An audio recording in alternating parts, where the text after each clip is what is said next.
ওর একটাই উত্তর,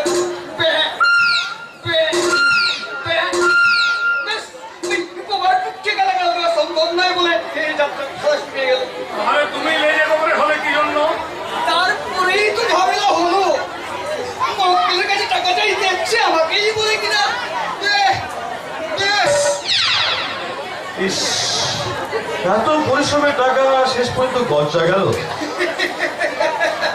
পাগল নাকি? এই দিচ্ছে উকিলকে ধুল পড়ালো, একবারই সোজা দিলাম পেটার গায়ে ৩ টাকা লাগিয়ে একবারে বাবা বলে তারপরে কথা বললো। আমি আবার ফেসে গেলাম। কেন কেন তোমার ফেসে গেল কেন? কি বলে জানেন, যেদিন কাজে বেরোবো সেদিন আপনি টাকা দিয়ে দেবো। ভালো কথা, তাহলে আপনার অসুবিধাটা কোথায়? আরে এটা যে ঢাকি দুর্গা পূজায় ঢাকা বাজার, সেই তো 1 বছর পরে কাজে বেরোবে। আচ্ছা বুঝেছি বুঝেছি। আচ্ছা শোনো, এবার আমার কাজের কথাটা শোনো। এই কিশোরের নামে আমার হয়ে একটা পাওয়ারও বেরোবে করে দিতে হবে। আমি তো তোমার হয়ে সব কাজই করে দিয়েছি, শুধু শুধু আমার এই পাওয়ারও ব্যাটনের কি দরকার? দরকার আছে দরকার আছে দরকার আছে কিশোর, দরকার আছে। আইনসম্মত অধিকার পেলে সব চেকে তুমি নিজেই সই করতে পারবে। এসো নিকুঞ্জ, তুমি ভেতরে এসো। আপনি এখন বাইরে যেতে পারবেন না, এক্ষুনি আপনাকে ঘুমের ওষুধ দিতে হবে। কি বাবা, শেরের মুখের উপর কথা, কি কে গো? এই যে কম্পাউন্ডার মই হাওলাদার, আমাকে ওষুধ খাওয়ানো, প্রেশার মাপা, ঠিকমতো দেখাশোনা করা, তার জন্য কলকাতা থেকে ওকে নিয়ে এসেছি। কিন্তু আমার যে এখন অনেক জরুরি কাজ আছে বলে। কিন্তু আমাকেও তো আমার কাজটা করতে হবে স্যার। আপনাকে ওষুধ খাইয়ে ঘুম পাড়িয়ে তবেই না আমার ছুটি। কিন্তু তার আগে আমার বিষয় সম্পত্তির কথাটাও তো একবার ভাবতে হবে। ছেলেবেলা তো সবাই পর হয়ে গেছে, এবার তোমরাও আমাকে একটু ভারমুক্ত হতে দাও। এসো এসো নিকুঞ্জ, ভেতরে। কি ভাবছি বাবু, ওই কাজটা করবো না বাড়ি যাবো? মানে আপনি যখন আরো ব্যর্থনী হতেই চাইছেন, মাঝে কথা বাদ দিন, মা বুঝতে বুঝে সেটাই করে ফেলুন। তাহলে স্ট্যান্ডটা দেবেন, আপনাকে যে তার কিন্তু বাড়তি কিছু দিতে হবে। ঠিক আছে। মানে এই এত বড় সম্পত্তি কখন আপনি পাচ্ছেন? ঠিক আছে, কেন বলবেন না? বাকি কিরে বাইরে কিছু মনে করবেন না স্যার। আমরা ওই টাকা রোজগারের জন্য ফাঁসির আসামির মতো মারতে পারি কি, আর তাই তো আমরা উকিল। কি করে করবে? আমি স্যার একেবারে ভয় পাবেন না, আমি আপনার কোনো কথা শুনিনি, আর ওই টাকা দিতেও রেখিনি। বউ ভাতের ভটকে এসে একটু তুললাম। তাহলে উকিল বাবুকে সর্বে খেয়েছেন বলে মনে হয় না, এই বয়সে জায়গা রেখে খেতে হয়। ওই তাই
কোর্টে গিয়ে আমি যা করার করে ফেলবো।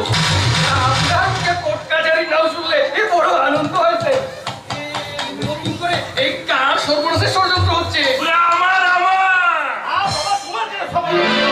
আরে বাবা বুঝতে পারলি না? বলে এতদিন কি ছিলাম? এতদিন ছিলাম ইঞ্জিনিয়ার বাপ, আর এখন জেনারেল ম্যানেজারের বাপ। বলে কি কম হবে না?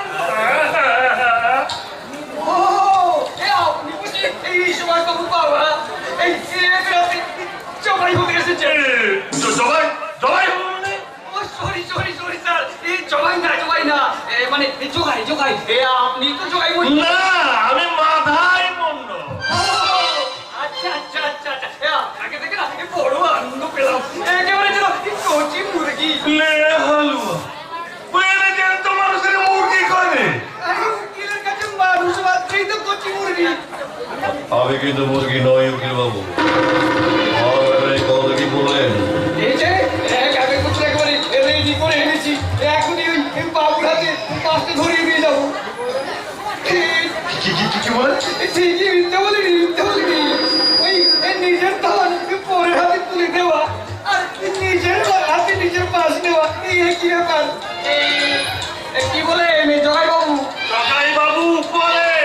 ও আচ্ছা আচ্ছা আচ্ছা, উপরে মানে? জগাই মন্ডল আমার বাবা, অনেকদিন হলো তুমি স্বর্গে গেছে। ও আচ্ছা আচ্ছা আচ্ছা, তাহলে আমি বরং এই বাড়ির উপরে গিয়ে বাদ পেরে বসে যাই। আর জগাই বাবাই হিসাবটা এই গাড়ি পড়ে থাক। এই বাবা শোভা, হ্যাঁ, বাবা। বলে বলে তুই বাচ্চা তাহলে সুশোভন বাবু নাকি ওদের খাওয়া রাখবি। চলবে না বৌদি, সবাইকে ঘর ছেড়ে চলে যেতে হবে। একেবারে একবারে শুদ্ধ উপরে ফেলা। একেবারে আদালতের পরোয়ানা নিয়ে এসেছি। কি সব বাজে বাজে কথা বলছেন? আপনারা কি হঠাৎ করে এখানে এসেছেন? কি চান আপনারা? সেটা আপনাকে বলবো না, ওই মাথায় বাবু মানে মাথায় মন্ডলকে বলবো। মাথায় বাবু বাড়িতে আপনি বসে আছেন, এখন বেরিয়ে আসুন বলছেন। আস্তে আস্তে আস্তে ওই ভর দুপুরে ভদ্রলোকের বাড়িতে চেল্লামেল লেগেছে। কি হয়েছে নাকি? কি হয়েছে মানে? বাড়িতে ঘরের বাড়িতে ভাড়াটি নিয়ে বসে আছো কোন লোককে? এখনই ঘর ছেড়ে বাড়ি চলে যাও। এই হতভাগা, দিন দুপুরে মাল খেয়ে এসে এখানে মাগলামি করতে আসছেন? আমরা কি তোর শ্বশুর বাড়িতে বসে আছি? তোমার শ্বশুর বাড়ি না হলেও আপনি নিজের ছেলের শ্বশুর বাড়িতে তো বসে আছেন। তার নিশ্চয়ই মাথাটা খারাপ হয়েছে বৌমা। যাও তো একবার তুই ঠান্ডা জলে ওর মাথা বাইরে আলো দেখি। না বাবা না, আমার মনে হচ্ছে কোথাও একটা গন্ডগোল হচ্ছে। আপনি ভালো করে শুনুন ওনারা কি বলতে চান। আমি বলতে চাই, উনি 3 মাস আগে ওই পরিতোষ সরকারের কাছে এই ভিটেটা বিক্রি করেছেন। বিক্রি করেছি। হ্যাঁ, 3 মাসের মধ্যে বাড়ি খালি করে দেওয়ার কথা ছিল। আজ তার শেষ দিন। একদম মিথ্যা কথা বলতে যাবে না। শুধু শুধু আমরা কেন বাড়ি বিক্রি করতে যাবো? আপনি বিক্রি করতে যাননি, ওই বাড়ি বিক্রি করেছেন এই মাথায় বাবু। আর এই তার সই করা দলিল। মশাই, এ তো আপনার সই বলে মনে হচ্ছে। কি বলছো তুমি? বাবা সই করেছেন, আপনি যে বাবার কিছু জানেন না? ওরা জাল দলিল বানিয়েছে, কিন্তু ওতে কোনো লাভ হবে না, কারণ আসল দলিল এখন আমার আলমারিতেই আছে। আপনি না, ওই আসল দলিল হস্তান্তর করিলাম বলে এখানে লেখা আছে। আর ওইখানটাকেই তো ভুল করে ফেলেছেন উকিল বাবু, কারণ আসল দলিল এখনো আমার আলমারির দ্বারে তালা বন্ধ আছে। তাহলে সেটা এনে দেখিয়ে দাও না কেন? তাহলে তো চক্ষু করলে বিবাহ ভঞ্জন হয়ে যায়। মা এটা চাবি মা, আলমারি থেকে দলিলটা নিয়ে এসে তুমি ওকে দেখিয়ে দাও মা। আচ্ছা, আমি এক্ষুনি নিয়ে আসছি মা। আপনারা কাগজপত্র মীমাংসা করুন, আমি বরং ওই ভিতরে গিয়ে মালপত্র বের করে খবরদার একটা জিনিসে হাত দিলে সেই হাতটা আমি ভেঙে দেবো।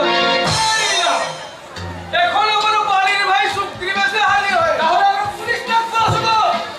এই সোজা করে ঘি না উঠলে আমি তো কাটা করতে আসবো। না না না না, কাউকে কিচ্ছু করতে হবে না। এই মুহূর্তে মাসিমা দলিল নিয়ে চলে এলেই সমস্ত তর্কের মীমাংসা এক্ষুনি হয়ে যাবে। দলিল নেই বাবা, দলিল নেই মানে? দলিলের সবকিছু আছে, শুধু দলিলটাই নাই। আমি আলমারি ঘরে নিজে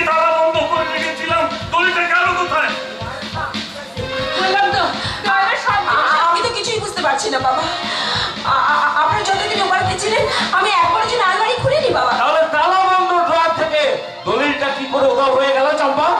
বাবা বাবা আপনি বিশ্বাস করুন, বাবা আপনি বিশ্বাস করুন। আমার বিশ্বাসটা যে তালগোল পাখি যাচ্ছে রে মা। এখন আমি বেশ বুঝতে পারছি একটা গভীর ষড়যন্ত্র করে আমাদের ও বাড়িতে নিয়ে যাওয়া হচ্ছিল। তারপর সুভাষ আমাকে যে একটা সাদা কাগজে সই করে নিয়েছে আর দলিলটাকেও তুলে দিয়েছে ও বাড়ির হাতে। অসম্ভব! আমি বিশ্বাস করি না, আমার বাবা কিছুতেই এই কাজ করতে পারে না। কিন্তু আমি বিশ্বাস করি। হ্যাঁ, কারণ চম্পাই জোর করে আপনাদেরকে সেদিন ওই বাড়িতে পাঠিয়েছিল, তাই আমি বিশ্বাস করি। কারণ চম্পা আমার বউ নয়। হ্যাঁ, সমাজের নোংরা আবর্জনা থেকে উঠে আসা ও একজন বাইজি।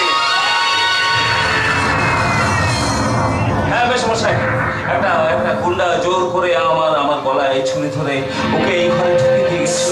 আর আপনারাও ওকে আবার বউ ভেবে ফোন করেছিলেন। ভুল নয়, সব কিছু জেনে শুনে মাথায় রাখা ওই মেয়েটাকে দিয়ে এই বাড়িতে ব্যবসা ফেলেছে। আমরা এখানে আসো তোমাদের চলে আসতাম সুমন।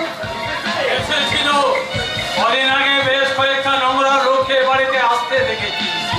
ছি ছি ছি বৌমা, যারা তোমাকে নিজের মেয়ে বলে বুকে টেনেছে তাদের সঙ্গে তুমি এত বড় বেইমানি করতে পারলে? বিশ্বাস করুন, আপনারা বিশ্বাস করুন, আমি কোনো বেইমানি করিনি। আমি ওদের মতন এক ষড়যন্ত্রের শিকার হয়েছি। কিন্তু তুমি যে ভাইজি সে কথা নাকি তুমি অস্বীকার করতে পারো? না বাবা, সত্যি সত্যি আমি একজন বাইজি।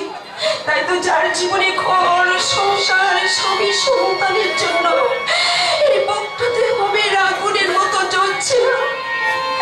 তাই তো একটা মিথ্যেকে আঁকড়ে ধরে সেই নরকের পাখি পড়ে থাকার জীবনটাকে আমি শুধু একটুখানি পুণ্যের পথ দেখাতে চেয়েছিলাম। তাই বলছি তুমি আমার ঠাকুর ঘরে ঢুকে ঠাকুর ঘর অপবিত্র করেছ, আমার রান্নাঘর অপবিত্র করেছ, আমার সবার ঘরে ঢুকেছ।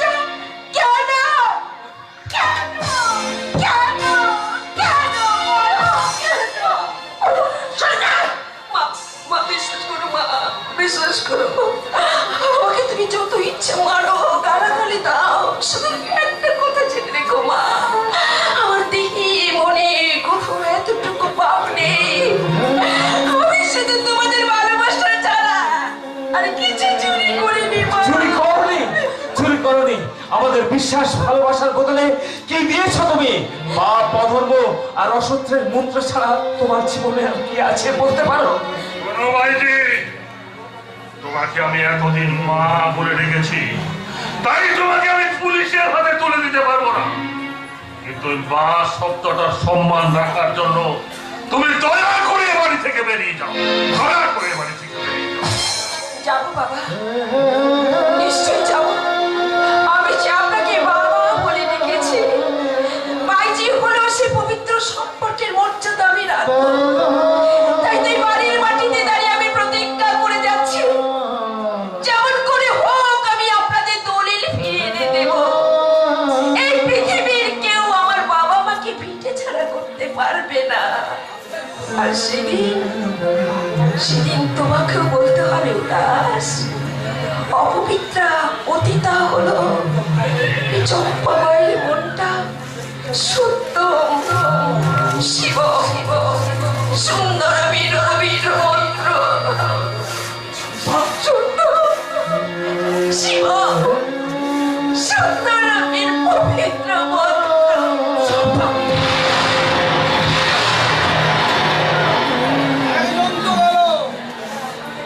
আপনাদেরও 24 ঘন্টা সময় দিয়ে যাচ্ছি। কাল বিকেলের মধ্যে ঘর খালি করে দেবেন। এই দুষ্বাবু আর মেয়ে জামাইয়ের জন্য নতুন ঘর তুলবে, তার নাম হবে শান্তি সদন। এই শান্তি সদনে ওই পুরো মায়ের কোনো জায়গা হবে না। এইখানে ওই স্বামী স্ত্রী আর তাদের দুজন ছেলে